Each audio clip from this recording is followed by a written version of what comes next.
Welcome to In Residence. I'm Keith. And I'm Laura. In today's episode, we just started. So what you're going to hear is us kind of introduce ourselves, which mostly starts off with Laura introducing me, which is good. What did you think when you listened? It was interesting because we had an idea. We wanted to just start because we had been putting it off for a while. And the theme that we were centering around was definitely us and who we are. But the podcast has evolved as we've been continuing to have these conversations together. So it's interesting to hear back to where it all started. Yeah. Where we started, what you thought we were doing was making a podcast about an idea that I've had for several years surrounding a project that I called Make, Create, Build. We were really coming to recording thinking about a maker show of projects, or what do we like to make, more in like arts and crafts or like woodworking for me, right? Right. Or like crafts for me, gardening. Yeah. Puzzling, things like that. Yeah. And what we found was it's close, but not exactly what we're going for. And I think you can hear, even though what we thought we were trying to do was kind of happening, you can see where we're going and how we're moving towards talking about what the podcast is actually going to be about after the initial few recordings, right? Right. So what do you see In Residence being? So when we were talking about a name, In Residence stood out to me because we like to dig deep into topics. So when you're in residence as an artist, a writer, a musician, you're there digging deep and tapping into your creativity. And when you're in residency as a doctor, you're learning and practicing and honing your craft, so to speak. And so I see In Residence us doing that via conversation. We're both musicians. I grew up in a medical family, so it just seemed like there's a lot of synergy with the idea. And we both found each other because we lived in the same residence hall. So there's some kind of fun connections there to the name. Is there anything else that you think about when you think of that? No, I think you summed it up pretty well. And it allows us to explore more than us thinking of it as like a maker podcast. It felt like we were kind of putting ourselves in a smaller box before, and this gives us a little more room to do what we like to do, which is explore, learn, grow. And that's kind of where I see us going, is talking about the things that maybe get in our way as we lean into uncomfortable growth. You know, it kind of became apparent as we kept recording that we were talking about what are these things that are tripping us up, whether it's starting this podcast or other projects. I also think too, we'll probably get to the creativity and the making topics because we're whole people, right? We aren't just individuals that are pursuing projects and things, trying to figure out how to navigate things in our way, but we're also tapping into that creativity on a daily, weekly, monthly basis because it's what makes us whole humans. And so I think that too, we'll probably have some of that woven throughout our conversations because it's who we are and how we show up. Yeah. Well, let's get into the first recording we did. Sounds good. All right. I'll see you at the end. Sounds good. All right. How are we going to do this? I don't know. I don't know how to start a podcast, but I've always wanted to for some reason. Yeah. It's fun. So can you talk a little bit about your journey to coming to being, so I always say when people ask kind of what you do, I say you're a maker. Yeah. And what I mean by that, if it's okay if I kind of tell you how I unpack it, is that you're really a creative at heart, that we were both music majors. And after graduating from college, you went into guitar building and repair. And you've worked in a cabinet shop for a number of years and working with your hands in wood. And you're incredibly gifted at artistic things around music or graphics or things like that. And so you're a maker at heart. Right. And that encompasses a lot of of making, creating, and building things. So I don't know if you want, we're just trying to figure this out. Yeah, no, it's good. So yeah, you introduced me as a maker, and I grew up listening to lots of music and music major, but never really, that's just how I expressed myself, kind of almost personally, like really kind of insular, right? But never really found a community until later, like with seeing other people on YouTube or podcasts, that other people felt the same way about making things or building things. And I didn't really know, I thought of like playing guitar and making music was more of like, it was like something I was like just pulled to do, like not a calling, but maybe like it was just, I was compelled to do it. It made me feel good. It was like the sweet spot.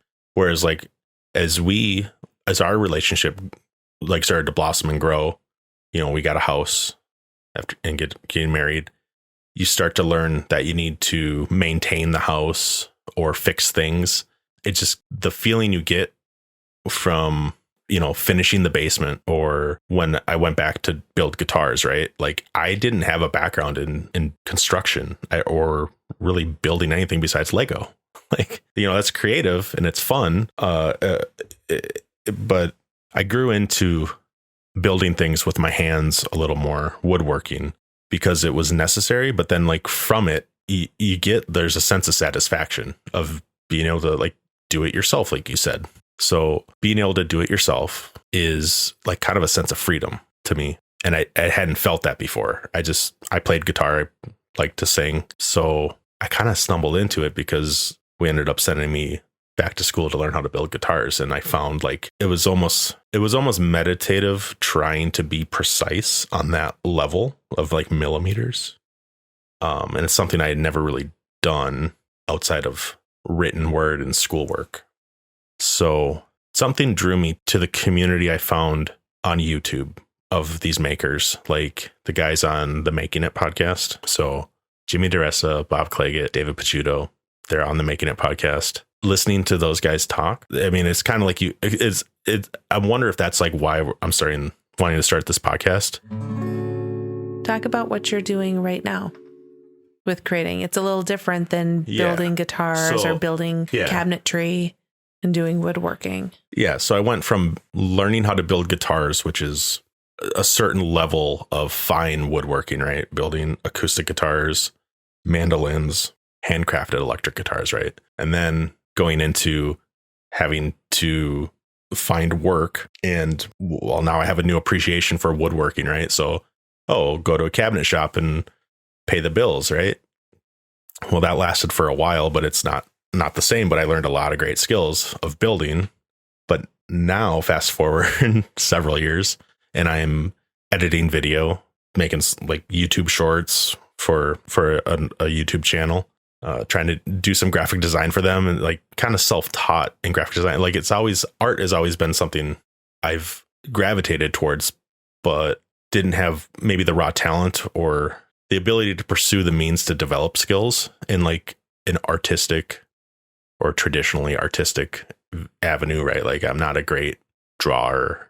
I've tried for several years to learn, like my brain gravitates towards using Adobe Illustrator to create graphics. Being able to like grab my phone and make something, if I can't get to the computer, I can make something that can just go out and like reach people, I guess, and so I was doing that. And that turned into me saying like, I kind of know how to edit videos. Like, so more of a digital creator now, and working back towards getting back into some guitar stuff or woodworking, just because it's a different type of satisfaction, not being sitting at the computer, moving around a little more, being a little more physically active, and like something tangible in your hand versus something that's just mostly digital on a screen, which it still gives me like satisfaction seeing something I've made, whether it's physical, tangible, you can touch it, or digital and just in the internet, So more of like making something that other people, it either affects them, helps them, or just for yourself. What about you? All those things that you said. Ask yourself those questions. I'm so bad. No. So I know when we were talking about this idea of doing a podcast last weekend and actually started getting a little more serious about let's set a day and actually record, even if we don't fully know what it is that we want to do or what it's going to look like or what the format is or what we're going to talk about. We were talking a lot about kind of where we come to make, create, and build. And I think for me, one of the things that has always been something that I've valued, I think, is creativity. And so, as I've been thinking about it, that's something that is just this part of me that started from when I was really young. And so I come to this creating and making space really from growing up with a mom in particular who is incredibly creative and artistic. She rose malls and rose malled a lot growing up. We were always doing a craft project of some kind in the house. We would go to craft sales, and my sister and I would always come up with something, whether it's making jewelry or making candles or dipping pine cones in wax as fire starters. We spent so many winters in the garage dipping pine cones in wax and selling them for $3 at the local craft sale, right before Thanksgiving for folks to give us Christmas presents, that it's just baked into kind of who I am. My mom, too, was part of a craft club, that a group of local ladies who would always every month have a different craft project, and they'd go house to house, month to month. And the craft project, I know she would always say that everyone would start out with the same materials and the same concept and the same thing they were building, but everyone's thing ended up being different and unique. And I always thought that was just super powerful, right? That you could take one thing and there wasn't a perfect one way that something would be done. That you could take the same materials and everyone's personality could come through in that outcome or the product, so to speak. So, So that's really some of the reason why I'm really passionate about this. And I also think that there's something really special about being able to make something yourself. It's personal. It's not just something that everyone else has in their house. You can really there's just something special about being able to create something. Something unique, right? Like that. If you make it, it's uniquely yours. Yeah. Yeah, exactly. No, I appreciate that. It's interesting because I can't tell you, well, Keith, how many projects I have either going on or have done over the years. And probably if you were to look at the end product and how much time and money I put into doing some things, it probably would have been cheaper to run to, a big box store and just buy that off the shelf and, put it on your door before, the holidays or something. But there's just something really unique about being able to make your own. When you get a project and you all start with the same materials, right?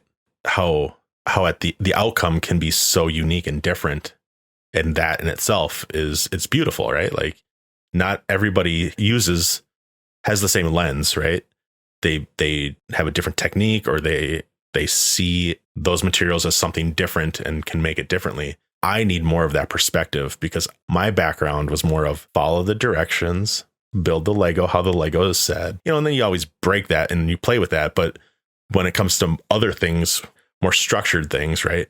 Follow the rules, get a permit, or hire somebody to do it right. It has to be right. When you're creating something like music, I think that was where I found it can't be wrong. I mean, it can sound wrong and like it cannot sound right, but that's personal preference. And so if somebody doesn't like something that I make, the sound coming out of my amplifier, right? I don't care if I like it, but if I don't like it, that's fine. Whereas there are other things, whether it's a chair or a table, it can be wrong if it doesn't stay up or if you sit on it and it breaks. I like that you saying that. It's a good reminder to me to remember, like, you can take chances, you can have these materials, and you can make whatever you want out of it. So I just wanted to reiterate that was in the back of my head there. So you're really good at speaking very eloquently and clearly. So, well, I don't know about that. Some of that has to do with my my experience and my education. Mm-hmm. No, oh yeah. I just sit at home and my evaluation studies background for my doctorate. Oh, we're throwing that out there. Yeah, better call me Dr. Laura. Dr. Laura. Okay. Just kidding. She's not that kind of doctor. No. I was like, as the kids say, not the kind of the doctor that helps people. Right. That's hilarious. After 9 years, that's kind of a blow to say that I don't help people. Mm-hmm. That's okay.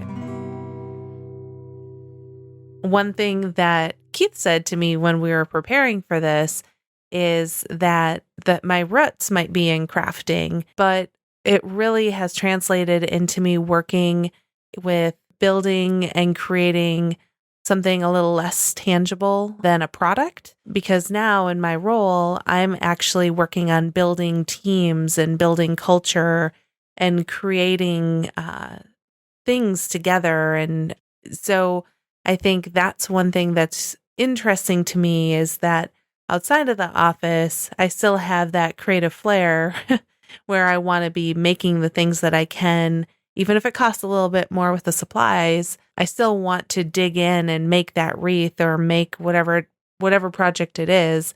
But I think the creativity doesn't just stop with a glue gun. It's also a little less tangible too in my day-to-day working life. Yeah. When we're thinking a little bit about the podcast and what we're trying to do and the value that we're trying to bring, I know you and I have talked quite a bit about the make, create, build, that concept, that idea. And while we were preparing, we found a document back from 2018 from a planning session that there was a piece that stood out to me that I just wanted to ask you about, because it's labeled my personal whys of why you want to do this. Yeah. Why is this important to you? And the why that you listed and that you had come up with was that you want to make a connection with like-minded people, to build a community, and to bring together a community of people to create art through music, writing, and making, to give people the opportunities and experience the power and fulfillment that they can feel through making something themselves. And so I wanted to kick it back to you and just get your thoughts about that. Why is that important to you? And what do you think that we can do through this podcast to help start bringing some of that alive, to create community through making? Yeah. So the way I feel when I make something, or when I learned that I could make, let's say, a guitar, it's not something I was born feeling. Like, I thought you got guitars from a factory or the store, right?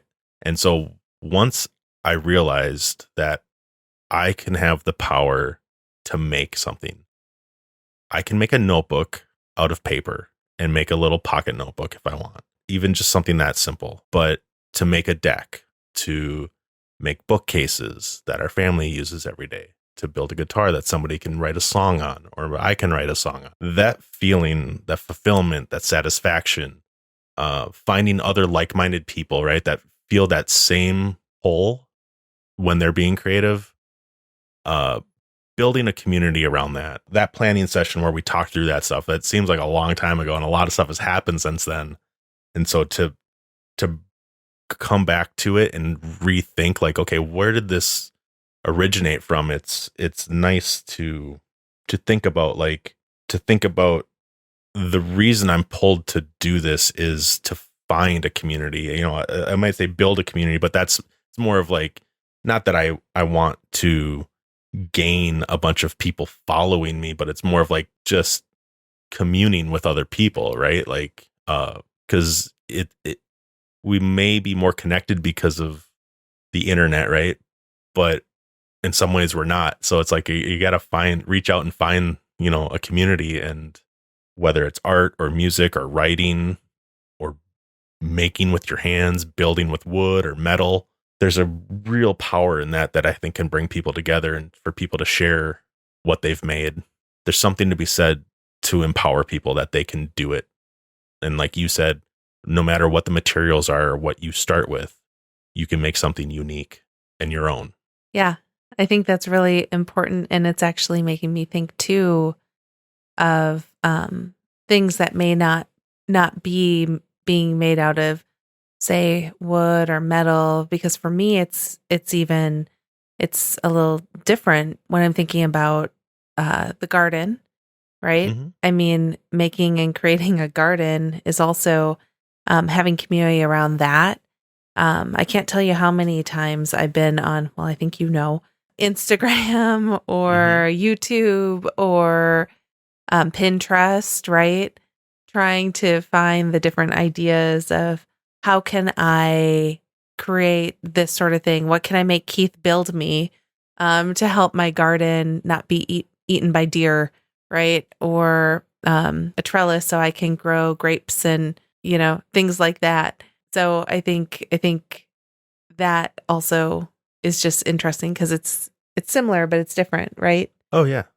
I may build with tangible things sometimes, like what like I talk about woodworking, mostly for guitar building, or like bookcases for us, or like your parents or my parents, or, you know, just little things around the house. I thought you were going to talk about the more intangible things that you do daily for building teams and structures and things like that. So it's something I think we both think about, though, with in our daily lives with our kids. How are they going to grow and learn and interact in different systems and structures? So don't necessarily have to talk about that, but I thought you were going to talk about how you build and create teams. Yeah. And culture. Yeah. Yeah. And you went to gardening. I did go to gardening. But gardening to me seems very similar. So you're right. It is similar because you end up with something very tangible, right? Either your tomatoes grow or they don't. The deer eat something or they don't. Right. Yeah. No, I wasn't, but I do think that's important. That's something that I realize is really important in what I do. Is around creating teams, building relationships, connecting ideas that may not necessarily be clearly connected.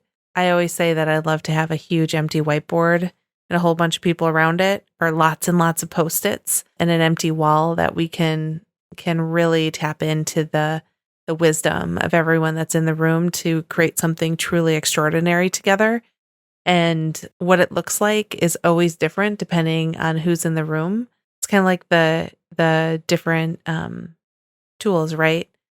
That you come up with something unique and different and special based on who's at the table.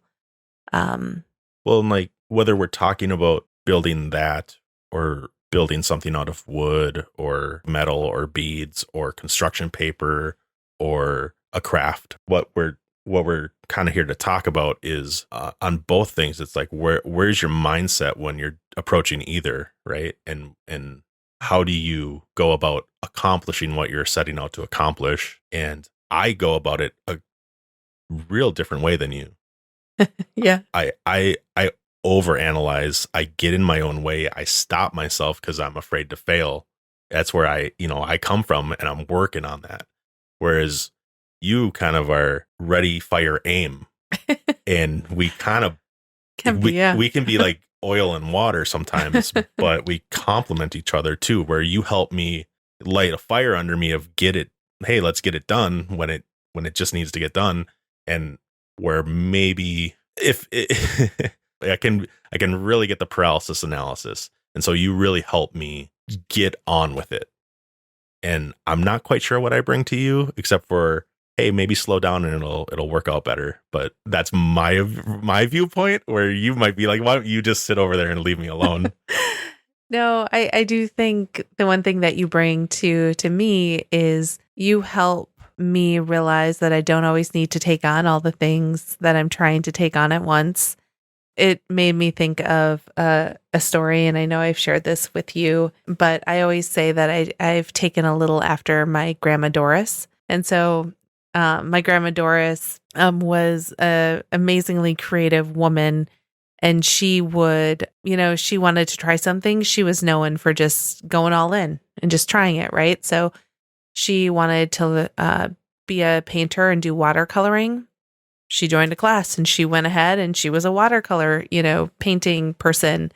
Or she wanted to have company over. She was doing some of the things where you would think, why is she doing that now? Like she, would want to be painting a wall before company was coming. I see it in something where I'm always saying to you, like, okay, so this is the project we should be doing right before. And you will say, is that really the thing we should be doing right now? I'm like, no, but we can make it all happen. But anyway, the story I was thinking about was, I remember there was one Christmas we went over to my grandma Doris's house, and she lived in a little farmhouse up in, rural Wisconsin. And we, got there and you could smell all the beautiful smells, and all the presents were getting put under the tree, and everyone was kind of piling in. And when it came down to it, she was trying to figure out, okay, can somebody thread this sewing machine because we have to sew up the Santa suit? And it was, everybody was coming in and everything went off without a hitch. But,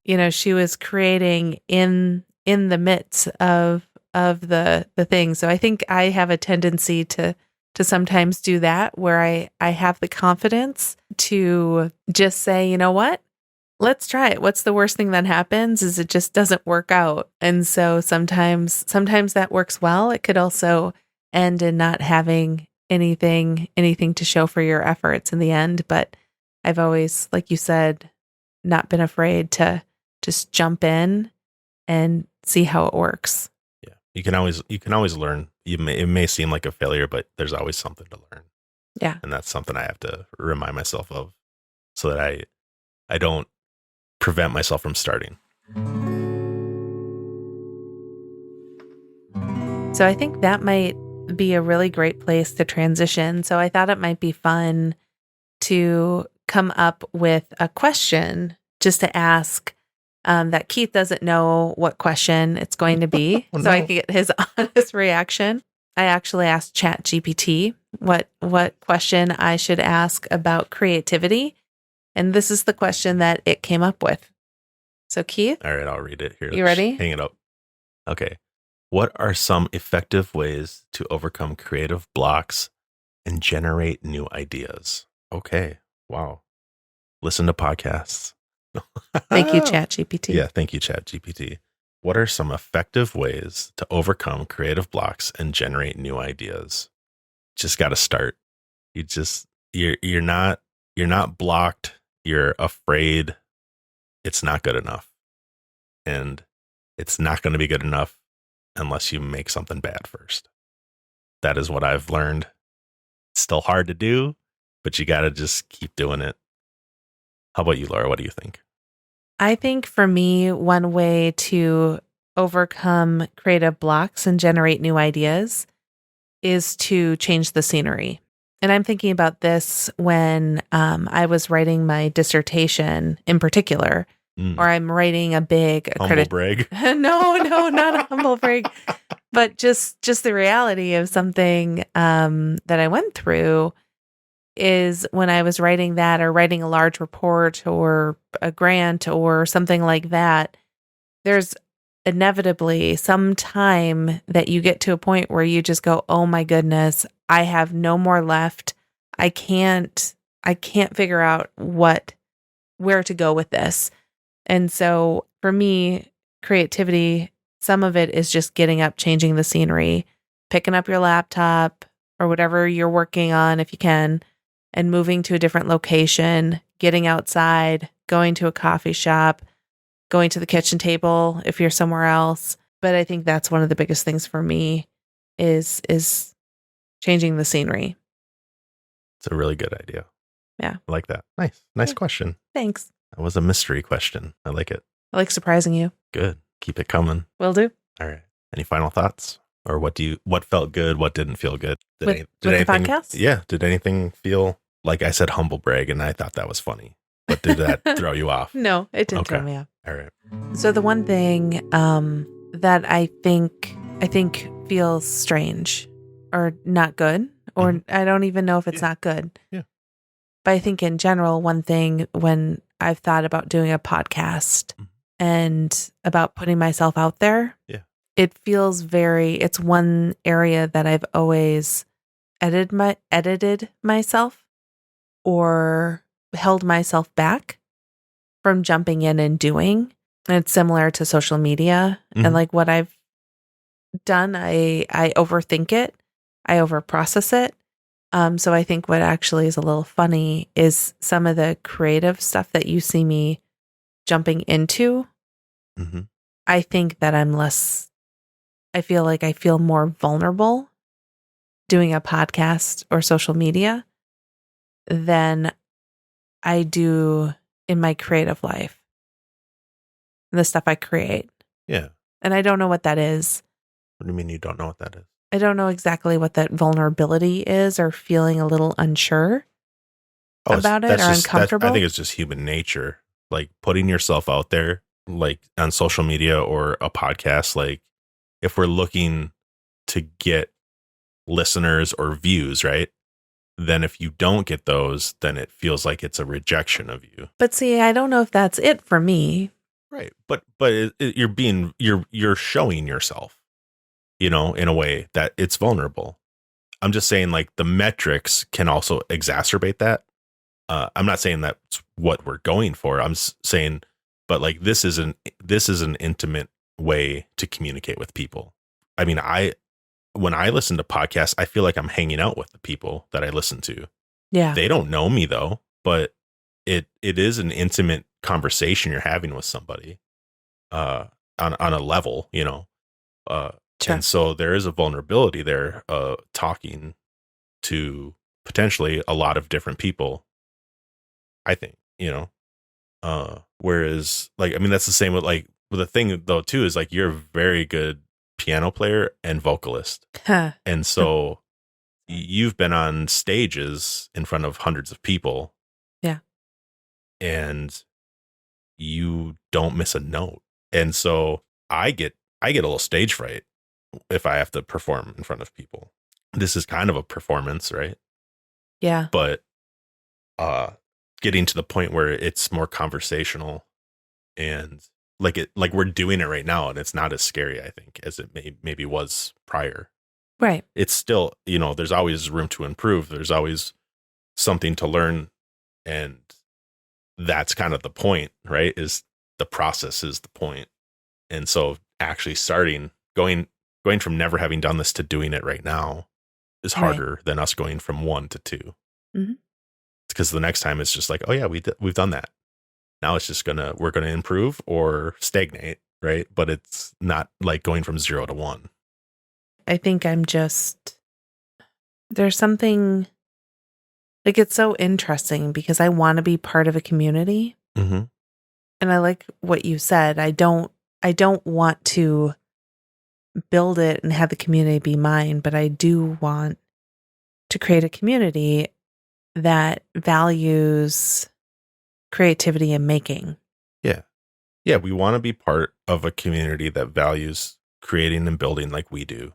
Yep. And just having a place to share space. Right. Right. Can I ask you a question? Yeah. So another question, as we're trying to figure out kind of our segment type things that I thought we could talk about is maybe one project that you're doing right now that you're excited about. Okay. You want me to go first? Yeah. This podcast. Yeah. Aside from this podcast, I I don't really have this has been in the forefront of my mind for like the last week. If I said like working on an instrument, I'd almost feel like I was lying because I'm not actively in the project. I'm just trying to get like the gumption up to start building an instrument again. So maybe that's the accountability factor I need is to talk about wanting to do that, because that's a good project for me to be more up, active, and using my hands. I guess besides the podcast, because this is fun to try to navigate this and execute on it, something that I can be comfortable with. But another one would be working on a guitar or an instrument. How about you? So I think I have two things. So one is it is that time of year that I am starting seeds. And so I've taken over the kitchen with all of my little seed containers. So I have peppers and tomatoes and different vegetables and lavender and different things that are starting to sprout up. So that's really exciting for me. Yeah. When the snow is still on the ground outside in April, it's nice to see a little green inside. So that's fun. And then the other thing I'm excited about, I've been working on this puzzle, which I know you know about, Yeah, Keith. it's been on the table for about a month.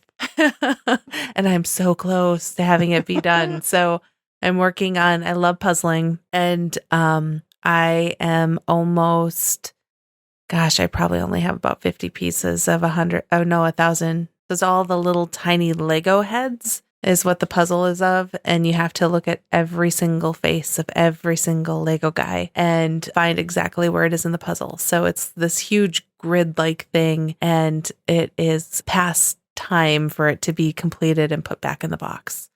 Cool. Well, that sounds like fun. Yeah. Maybe you'll get it finished this weekend. I hope so.